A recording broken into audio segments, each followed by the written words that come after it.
לאיחור. עוד לא התחלנו. לא מאחר. לא. כן. יקי מאחרים בדקה, זה מאחרים. זהו, הוא רגיל לפגוש אותי בליאו בק, אז... בדיוק, אז אנחנו... היקיות. שמה זה... פונקטלי.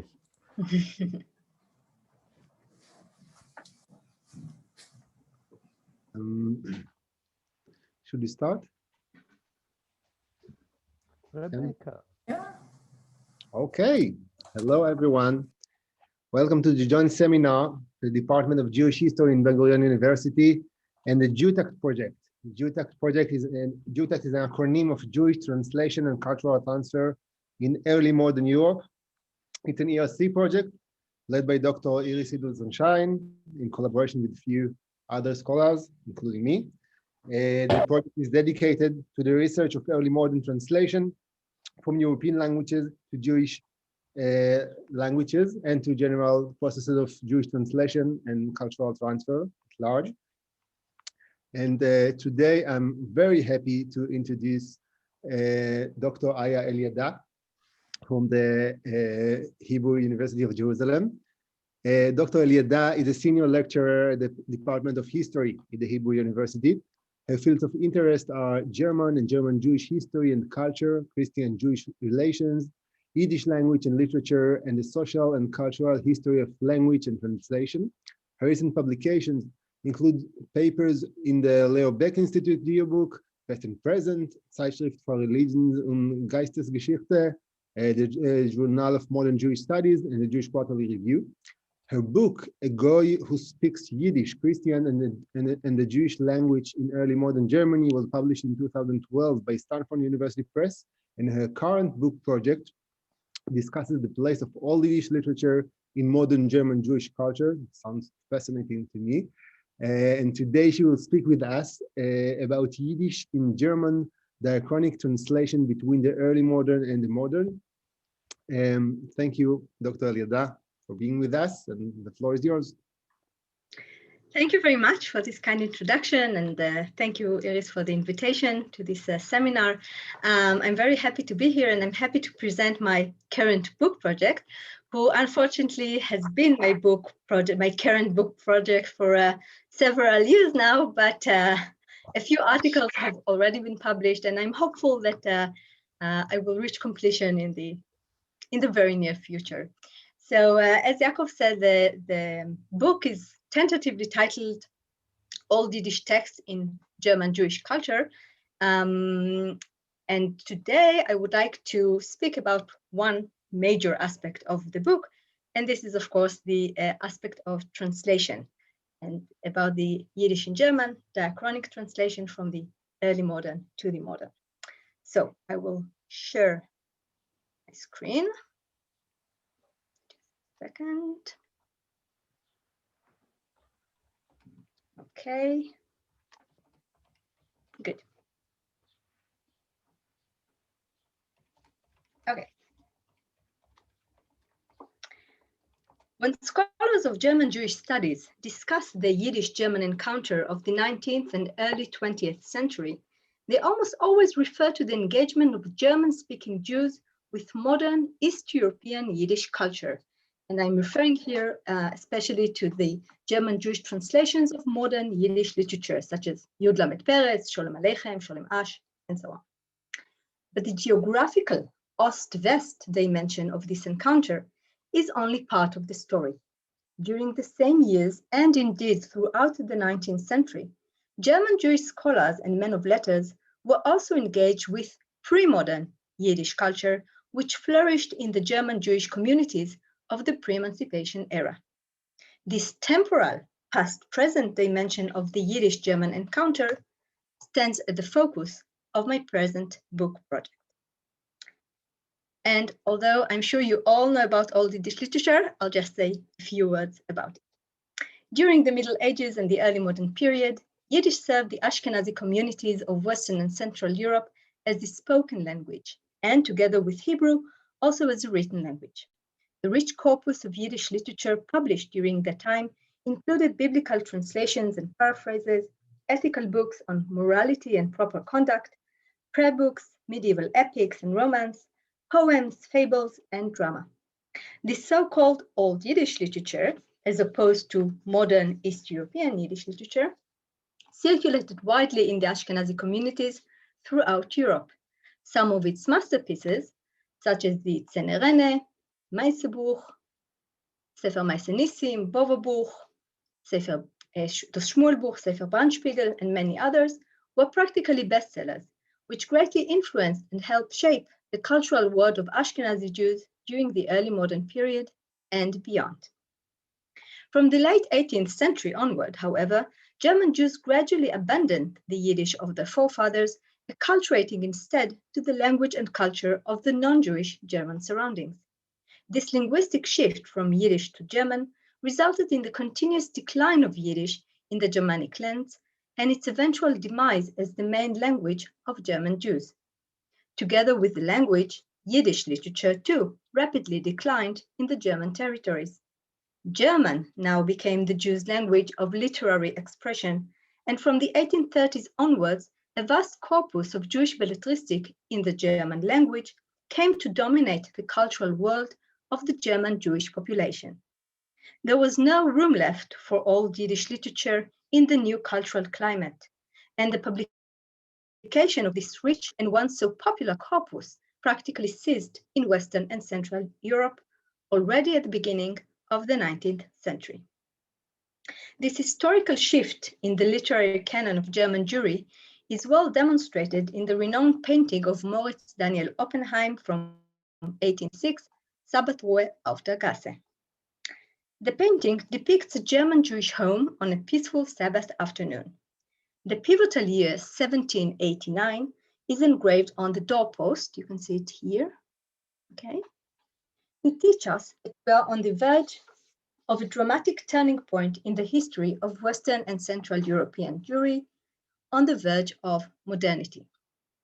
The changing times are clearly manifested in two of the women figures in the painting. The old grandmother, sitting in the house doorway, represents the vanishing world of yesterday. Dressed in traditional clothing and an old-fashioned bonnet, she is crouching over the Tzenerene, the traditional Sabbath reading of Jewish women in Ashkenaz and the most popular book of Old Yiddish literature. Inside the house, here you can see, there is a young woman who represents the future. Fashionably dressed and with a modern hairstyle, she is reading a small, modern-like book, a German novel. The linguistic and cultural shift, the replacement of Yiddish with German, and the demise of Yiddish literature in the German territories is underway. But was this really end of story for Old Yiddish literature? Apparently not. For while the Yiddish language was almost unanimously disparaged by German Jewish scholars and completely excluded from any serious cultural activity, Old Yiddish texts did not entirely disappear from the scholarly and cultural landscape of the German Jews. Rather, these texts continued to be retold, discussed, and explored in the works of 19th and early 20th century German Jewish scholars and men of letters via the medium of translation, namely in the German language and with Latin characters.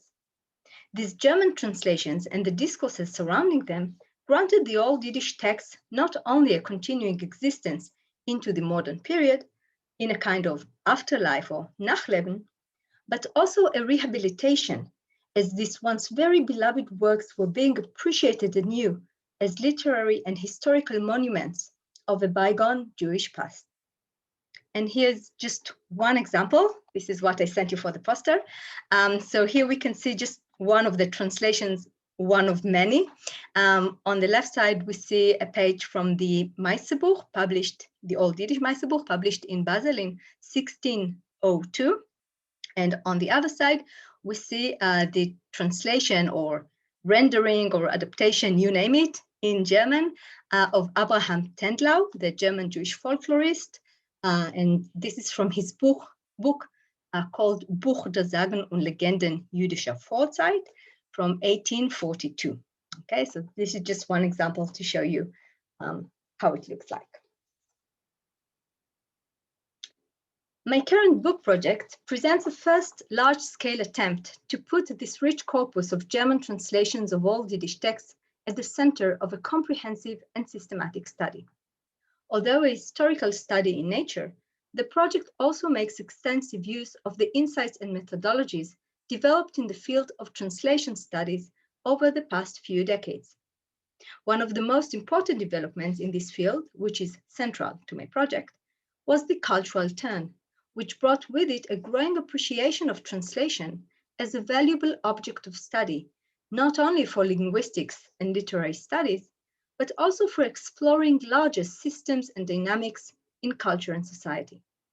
At the heart of these developments lies the recognition that a close study of the process of translation, that is the criteria for the selection of a text, its manipulation and transformation by the translator, and its reception in the target culture, can offer important insights into the construction of cultures and the interactions between them.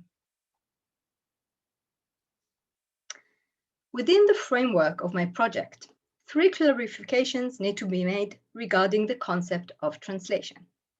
First, I am using translation in the broadest sense of the word to mean any German language discussion on the old Yiddish text.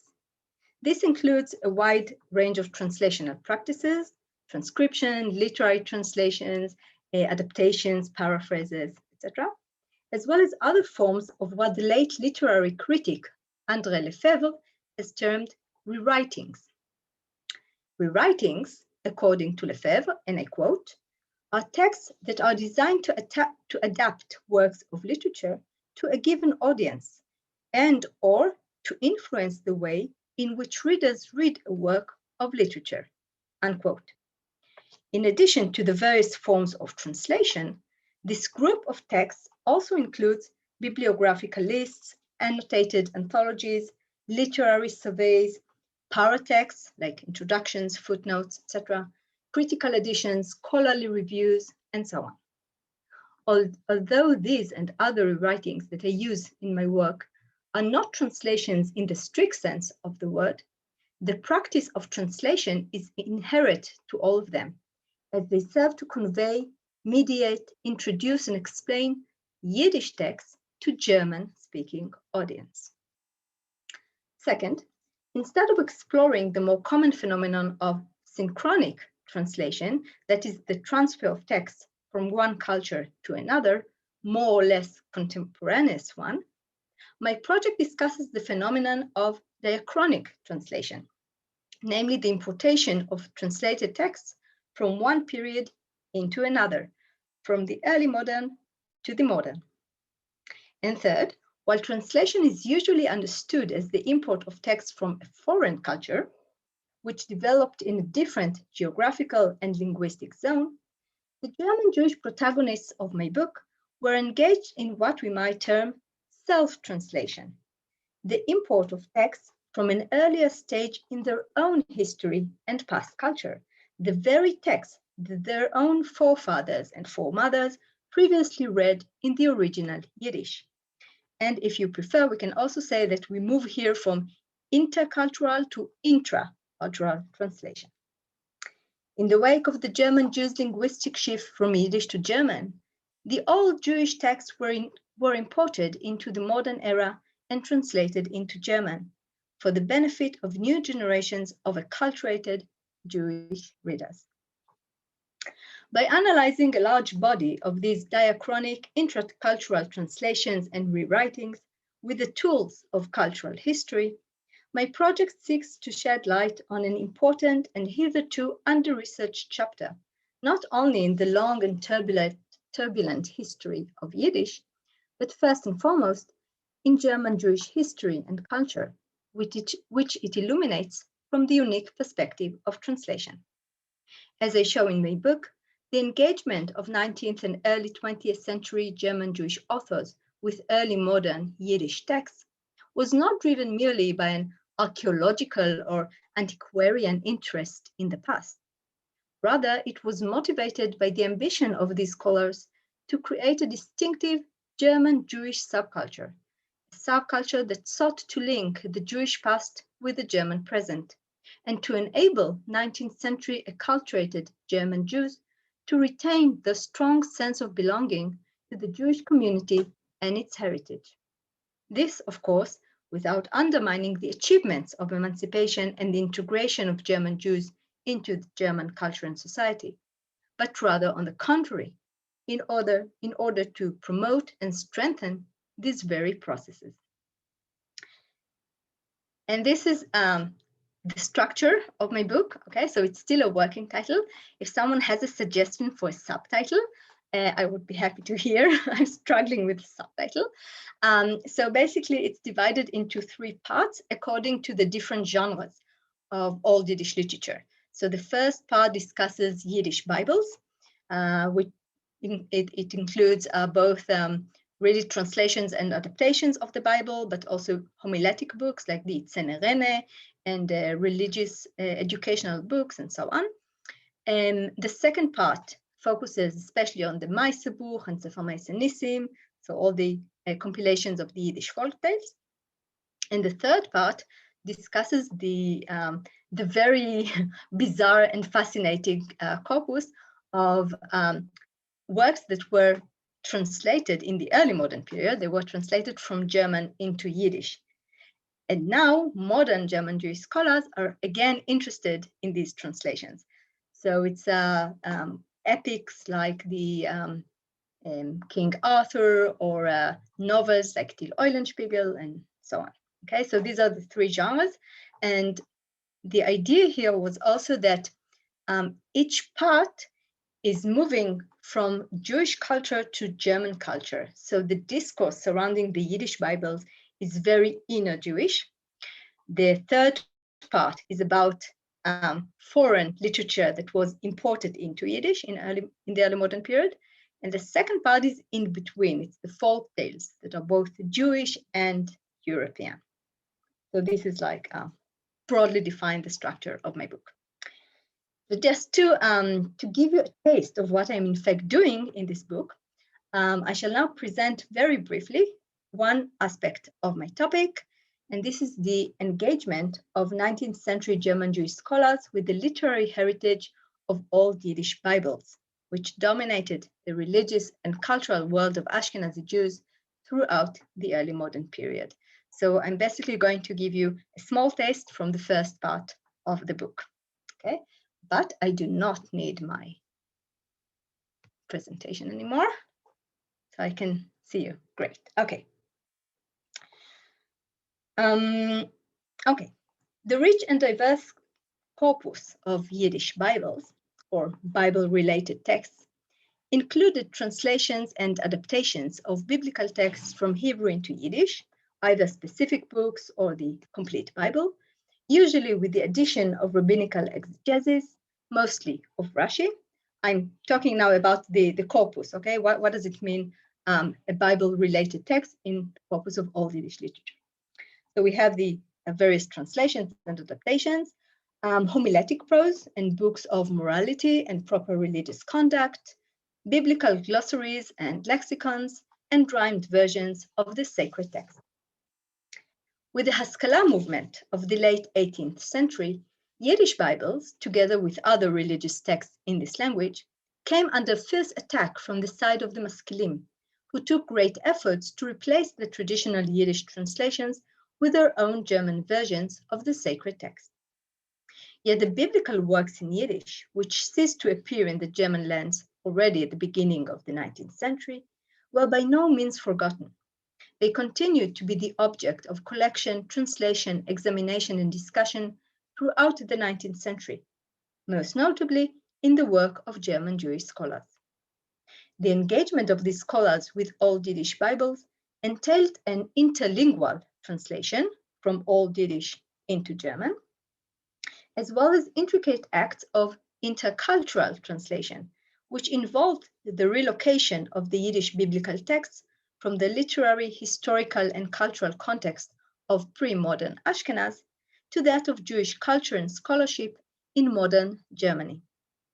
I would like to argue that these diachronic translations of the Yiddish Bibles from the early modern to the modern era served the German Jewish scholars as a tool to promote their own agendas concerning the Jewish experience in the modern world, in particular with regard to the burning questions of acculturation, emancipation, modernity, and tradition. I shall now demonstrate this point with one prominent example of such a diachronic and intracultural translation, and that is the Yiddish Deutsche Christomatik by Max Greenbaum, published in Leipzig in 1882. Comprising almost 600 pages, this volume presented a rich collection of Yiddish texts from the 15th to the 18th centuries, which had their origins in the Jewish literature in Loshen Kodesh. First and foremost, translations and adaptations of biblical texts. Translations and adaptations of biblical texts. In addition to a general discussion of this literary corpus, Greenbaum provided samples of the original texts in Latin transcription, accompanying each text with a meticulous philological analysis, as well as with historical and literary comments. Already at the end of the 19th century and the first decades of the 20th century, Greenbaum's Christomaty encountered sharp criticism from the pens of East European Yiddish scholars. In 1899, Leo Wiener criticized Greenbaum emphatically for the latter's ignorance in the living Yiddish of contemporary East European Jews, a criticism that was repeated, for example, by Ber Borochov in 1913, and again by Max Weinreich in his 1923 dissertation on the history of Yiddish scholarship. The author, complained Weinreich with regard to Greenbaum, and I quote, was able to provide recorded evidence from the Arabic, Persian, Dutch, English, and so on and so forth, but in one point he was completely helpless. The modern Yiddish language was entirely foreign to him, unquote.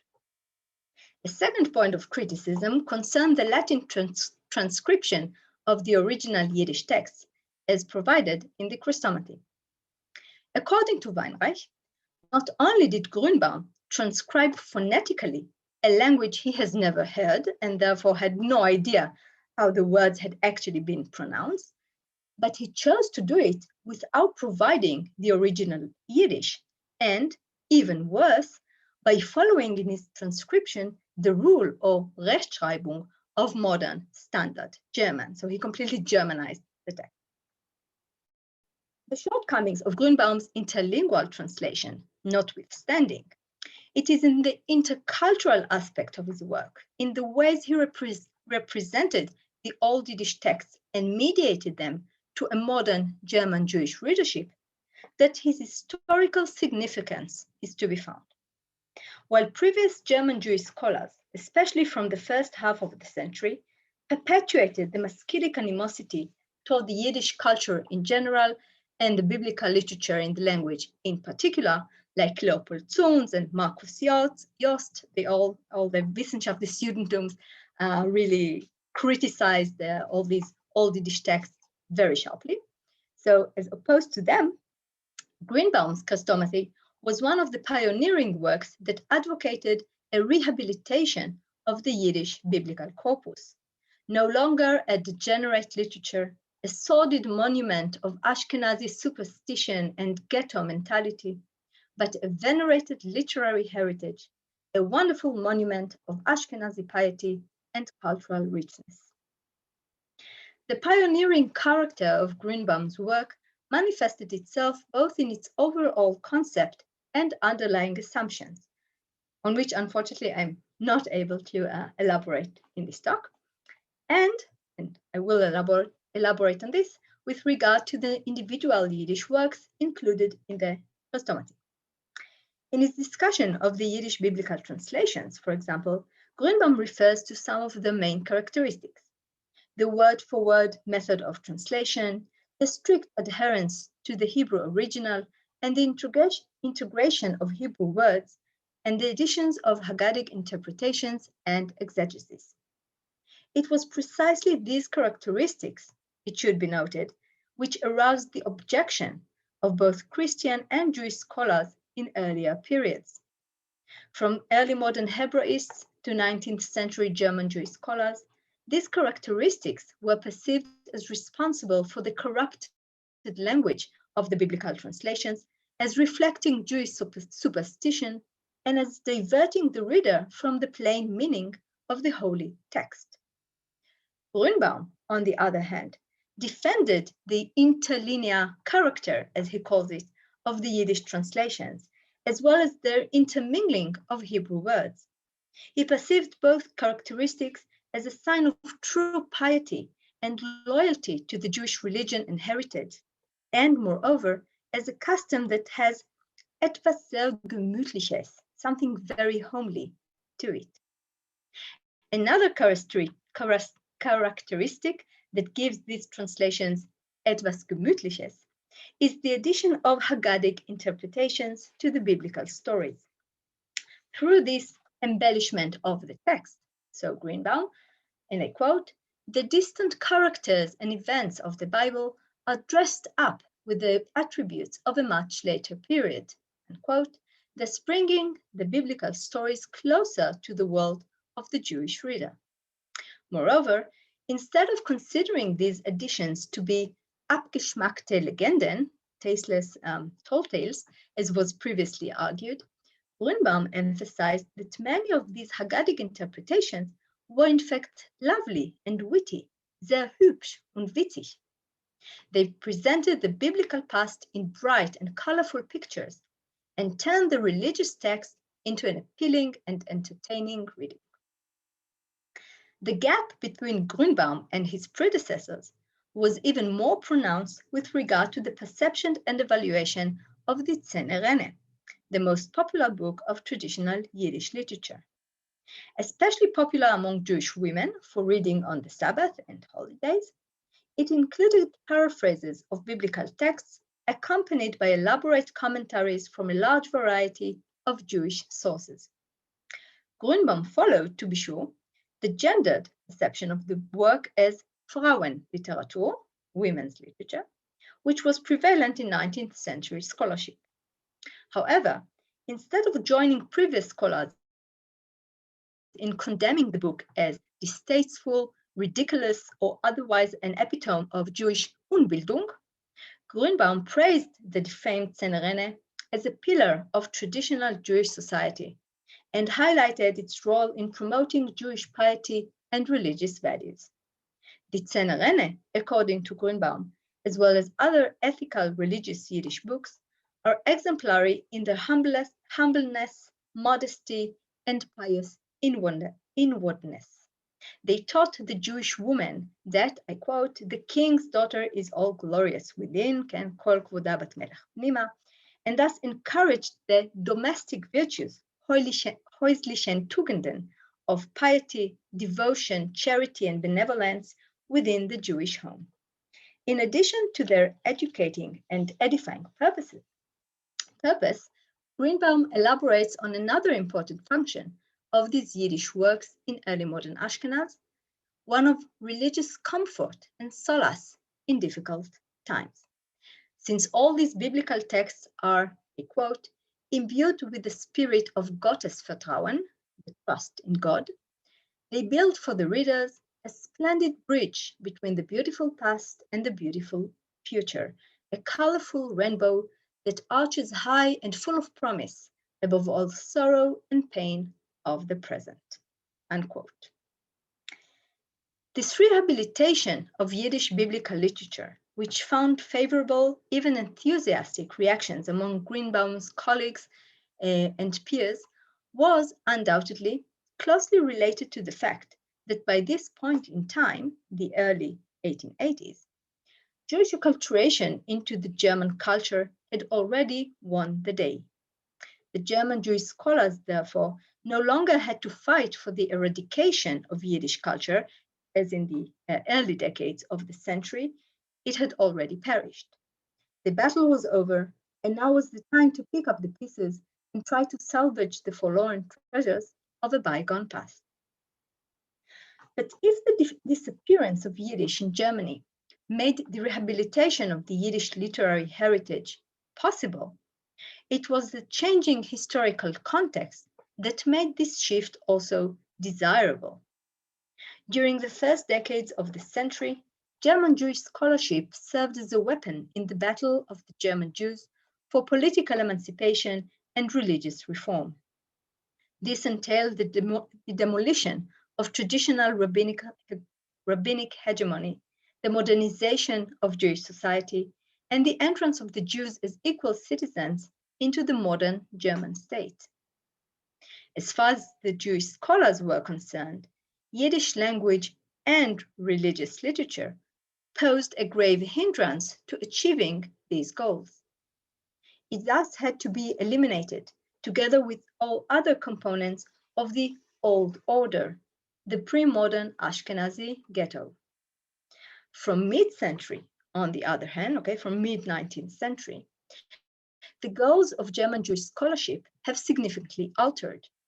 With the entrance of new players into the game from Orthodox and conservative circles, and especially due to the transformations within German Jewry, Jewish scholarship was now recruited for a new battle against assimilation, communal disintegration, and increasing religious indifference.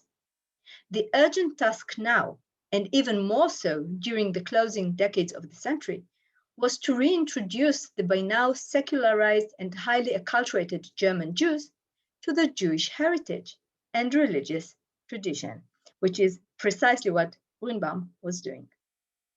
To be sure, the attempts of German Jewish scholars to strengthen Jewish identity among the brethren through the evoking of common religious traditions did not bring about a revival of Yiddish culture.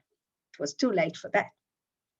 But it did allow for a new appreciation of the Yiddish literary heritage among modern German Jews as an important part of the rediscovered and now also usable German Jewish past.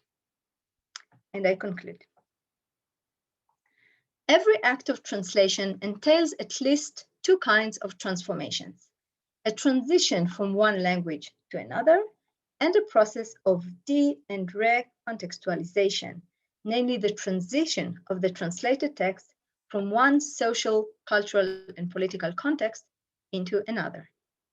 Yet when we're dealing with a diachronic or over time translation, it seems to me that a third kind of transformation should be taken into consideration, namely a change in the ontological status of the translated text.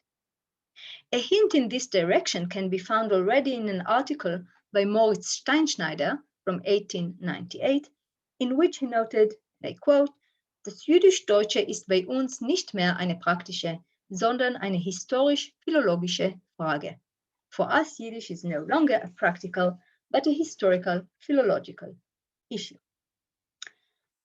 Following Steinschneider's assertion, I would like to suggest, in a quite preliminary manner, I can elaborate in the discussion if you wish, I suggest to look at the diachronic translation of Yiddish biblical texts as a process of traditionalization, that is, turning into tradition, becoming tradition.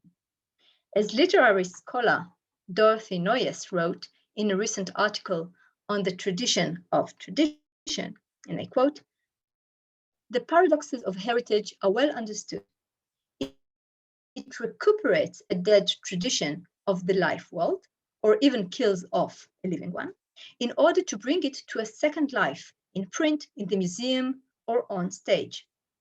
There the tradition no longer serves ordinary social purposes, but is an object of veneration in its own right, a monument of cultural identity.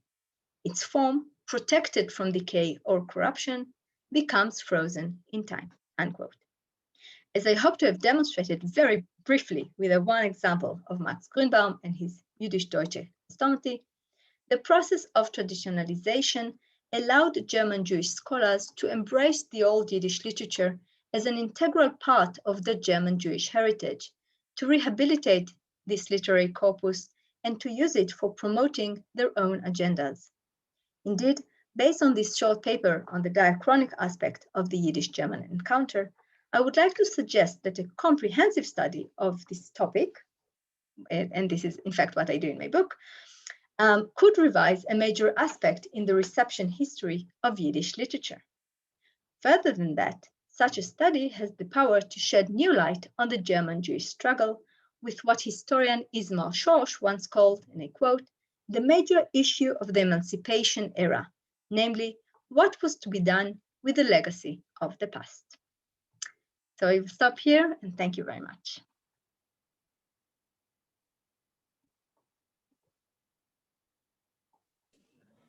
Thank you so much. Thank you so much, Aya, for this wonderful discussion and lecture. And I have a lot of questions, and I'm sure others here too. Please, who wants to ask? If no one will, I will start. But yes, Iris, please.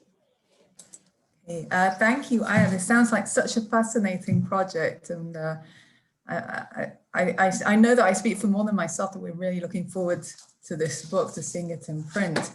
I have many questions, but I'm only going to ask 3 for now. First of all, I'm wondering if you could reflect on the connection between this book and your first book, which also dealt with translations of old Yiddish works, but in an entirely different context, in a Diachronic context. But still, I mean, I'm interested in if you see parallels, if you see the same text even being used, perhaps Wagenseil's translation and so on. So that's one question. Another question is, I know that you said you're looking at this completely historically, but I'm wondering if you could still say something, if you could characterize somehow the norms which characterize this corpus. Are there any norms to be identified? I mean, I noticed that the translation of the Meisterbuch seemed to be into rhymed prose. Am I right? So that's very interesting. I'd love to hear more about that. And my last question is about Eastern Europe, because in Eastern Europe, I mean, Yiddish is very much alive, but it's not the same Yiddish. And it seems to always, to me, that there was kind of a break between, you know, the East European modern Yiddish modernism and modern Yiddish and what was going on in the past. But if you look at texts such as the Dept and so on, there is some form of translation or cultural translation going on. There is some kind of connection to the old Yiddish past. So I'm wondering what you see going on there, if you can connect that to what you see in Central Europe. Thank you. Okay, thank you very much. I'll answer these questions first. They were broad enough. Okay, so the first question.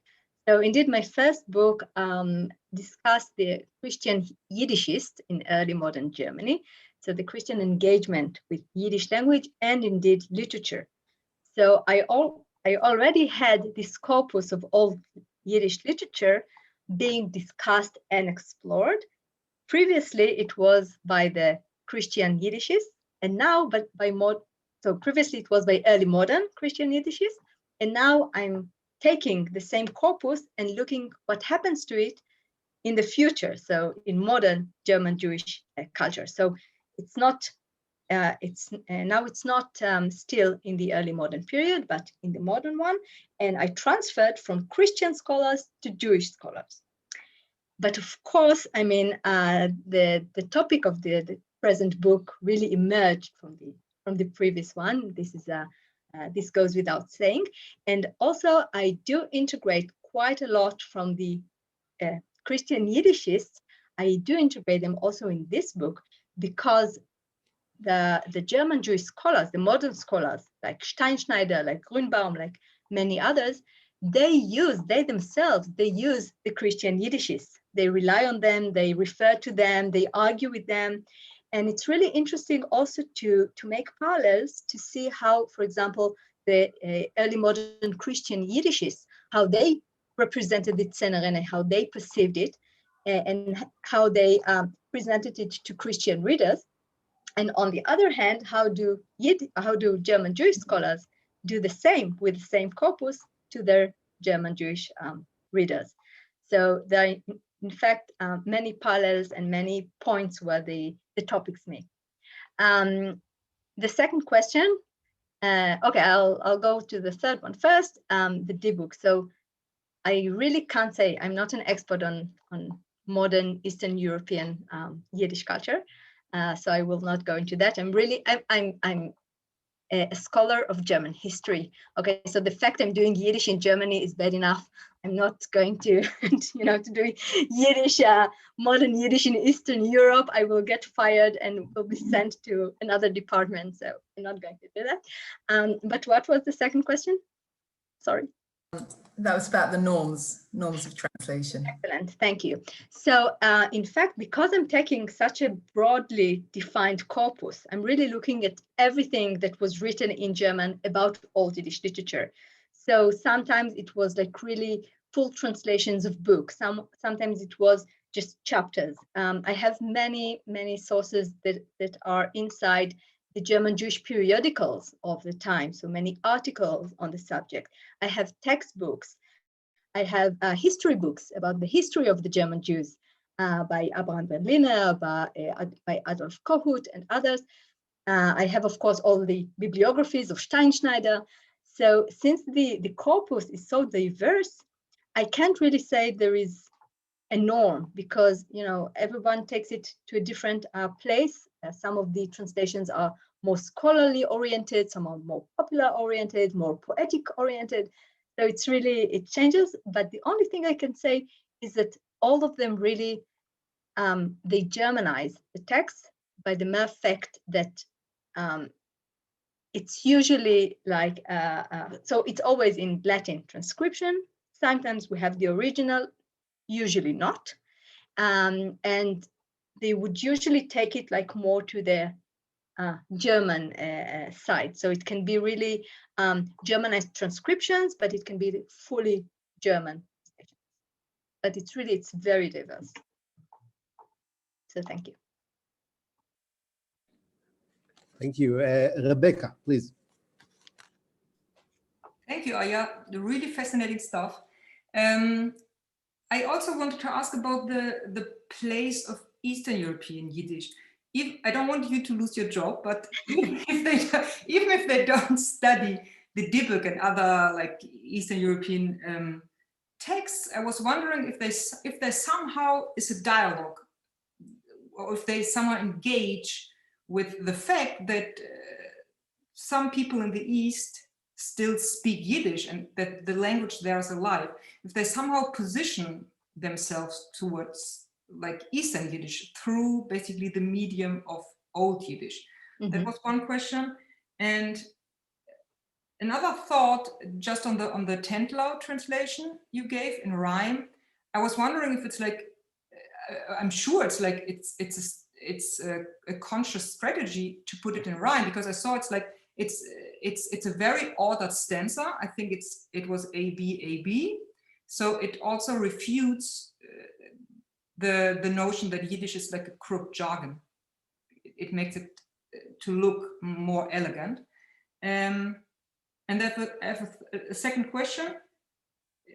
Could you say a little bit more about your sources in part 3 of the book, like which texts they use and retranslate into German, and what's their attitude to those texts? Thanks. Okay, thank you. So I counted 3 questions. Answer them all. So the first one, so relating to Eastern Europe. So it depends as we go forward in time. So if we look at the, let's say the first half of the 19th century, so there is hardly anything, related to Eastern Europe.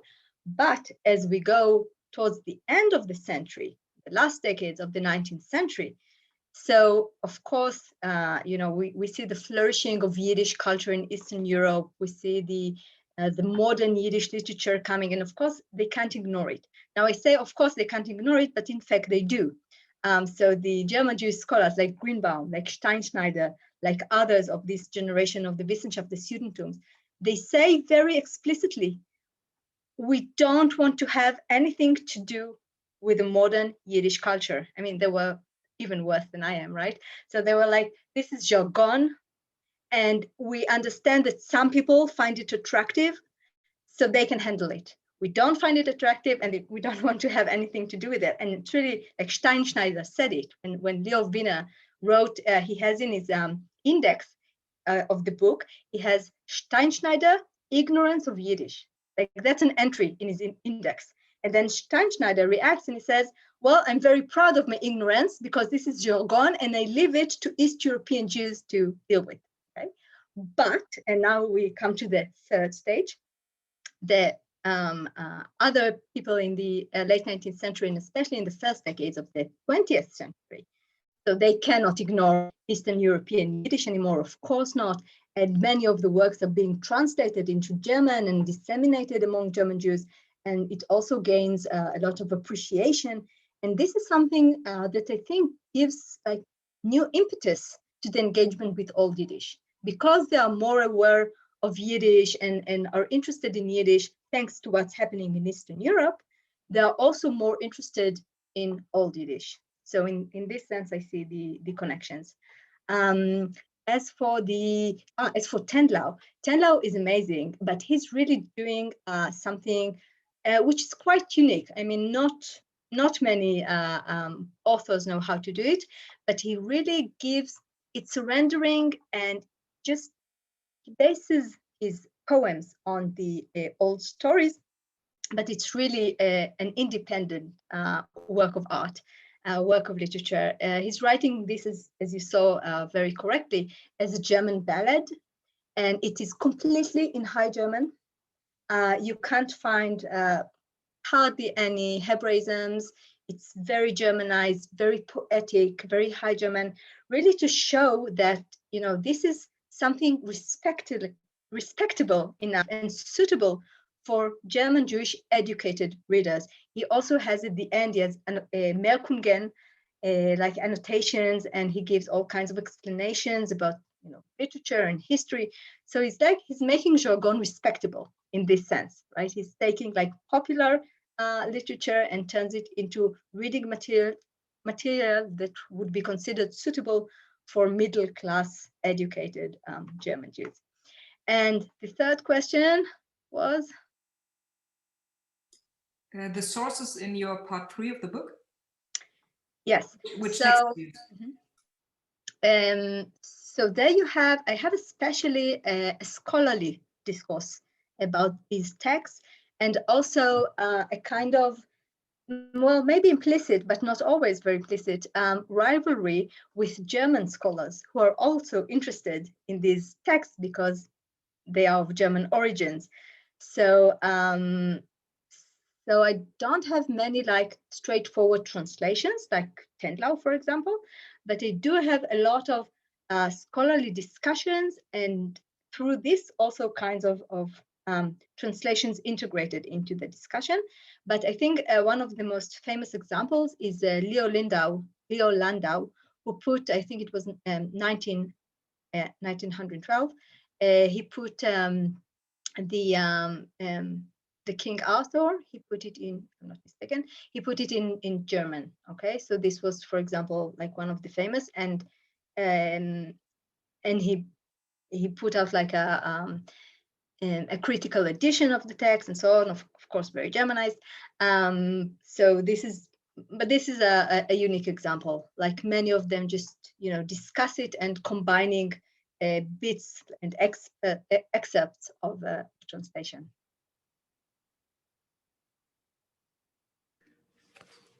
Please, Efisham. First of all, thank you very much. This was engaging and interesting and mind-provoking in many ways. I have a few questions. First of all, I want to dovetail on Rebecca about the sources for the third section. Do you deal at all in the third section with works like those of Markus Lehmann, with a very kind of pedagogical attitude towards them, of trying to bring in, as you described in the lecture, trying to bring in the traditions from times of late into the modern life of young German Orthodox children who need to be educated? That's one question. And the other question has to do with the differences. Did you see differences? Are there differences, or is this a completely homogenized picture between scholars that operate within the Habsburg Empire and people who operate within the German pale of the Prussian Empire, and whether there's a discrepancy between people operating within a predominantly Catholic and a predominantly Lutheran culture? The second question is excellent, and no, I haven't been looking into it, and maybe I should.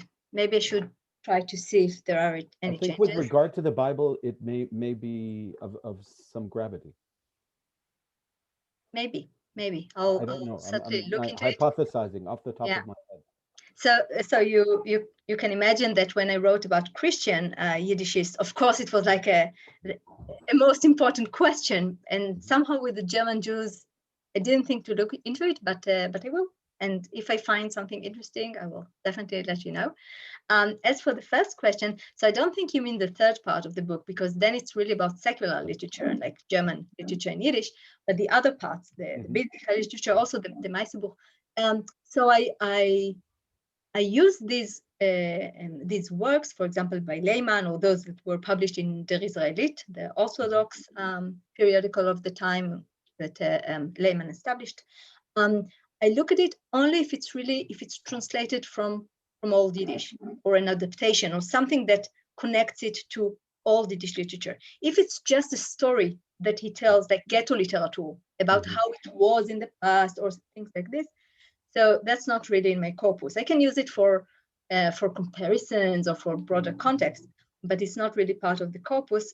Only I'll be things honest, I have an axe to grind here, because what I'm really interested in is the retelling of the Mayor of Rothenburg story, which is very famous because of Lehmann. Lehmann basically revived, I wouldn't say revived the tradition, but definitely put it on many people's minds. And I was really wondering what he does with that, vis-a-vis the sources that exist both in Yiddish and in Hebrew. So there is an adaptation of Tendlau about the and this appeared in the Israelit. Okay. So this is interesting to see the relation, but no, Lehmann was not one of my protagonists until now. I can take a look. Tendlau definitely was, but I will see if Lehmann also uses Yiddish sources. Then he's certainly welcome in my corpus. Thank you. Thank you. And please, Nick Block from Boston College, please. Hi, Nick. Hi, thank you. Hi. Thank you for the speech, for the talk today. This is really great to hear you and your next project. So I have two questions. One, a quick one, just a point of clarification. When you are referencing Old Yiddish, is that the same as Western Yiddish? That's just one question. And then the second question I have is on sort of this interest that I have in Judeo-German, defined as German written in Hebrew script. You mentioned here that your texts are German and Latin script. And Judeo-German was sort of famous in terms of the Haskalah period, in terms of the late 18th century, in terms of the Targum Ashkenazi, for example, in terms of just this pedagogical purpose of translating Yiddish or Hebrew into like a German, as opposed to Yiddish. And it has sort of this really a long period more in Austro-Hungarian Empire into the mid 19th century. But my question is, in your sources in Germany, did you find any of these texts in this German written in Hebrew script? Is more my question. In my sources. Yeah, in terms of translations, what did you find any or? Well, I'll start with the second question. I didn't find, because I'm looking at German and German language sources, and I'm looking at German Jewish periodicals that were written in German. Right. And also it would defy the purpose, because the purpose was to see how they mediate, how they bring Old Yiddish text to acculturated German Jews that cannot read it in the original. So translating or transcribing it or leaving it in Hebrew characters will defy the purpose. So no, it's not in my corpus. And as for the first question, yes, I'm speaking about Western Yiddish, but since I'm talking about the literary language, I'm talking about the literary corpus. So one usually uses the term Old Yiddish literature. So it's Western Yiddish, the Yiddish that was spoken there and the vernacular there, but we usually say Old Yiddish literature and Old Yiddish literary language for the corpus. So, Thank you. and I will just add, because you asked, that Old Yiddish literature circulated also in Eastern Europe. So even if German Jews spoke Western Yiddish and Eastern European Jews already spoke Eastern European dialects, they still read the same literature, which was written in Western Yiddish. So saying just Old Yiddish literature is the proper term to really cover the entire Ashkenazi realm of both Western and Eastern Europe. Thanks. And Patrick Klagsborn-Lebensberg, please. Thank you, Aya, for a very fascinating talk. I have read your first book, which I enjoy reading very much. And there is an open-end question, or I don't even, maybe it's not really a question, but you address it at the end of your previous book, and that is whether there is a continuation between the negative evaluations of the Christian discourse on Yiddish and how that perhaps carries over into the Maskilic discourse. Is this a question that you will revisit in your upcoming project? To a certain extent, because I'm not working anymore about the connections between the Christian Yiddishists and the Maskilim. Although in the years that have passed, I did meet people who were working on the topic, and they confirmed that the Maskilim might have been influenced by the Christian Yiddishists. And someone in Oxford claimed that Mendelssohn or one of his pupils actually wrote it explicitly. And it's clear that they knew the literature. Let's put it this way. But in the current book, I mention it, for example, when I'm talking about the negative attitudes of Wissenschaftler, like scholars of the Wissenschaft des Judentums, like Zunz and Jost, the really negative attitudes towards Old Yiddish Bibles. And I raised the question if they were influenced or if they were somehow connected, like they were, of course, influenced by the Haskalah. Okay, but I show the continuity that what they say is not that different from what the early modern Christian Yiddish is said. And then I raised the question, I mean, the entire rationale, the entire logic behind Wissenschaft des Judentums was to present a new picture of the German Jewish past, present, new attitudes toward the corpus. And then at the end, they say more or less like the Christian Yiddishes. So what's new about that? And my conclusion was that the ideological rejection of Yiddish was so strong that they didn't mind saying the same things as the Christian Yiddish. So they didn't say anything bad about Jewish religion, and they didn't say that something was inherently wrong with the Jews, but they did reject the corpus itself, like the modern Yiddishists. And I guess this would also not be restricted to only their evaluations or linguistic ideologies concerning Yiddish or vernacular practices, but probably also the Ashkenazic engagement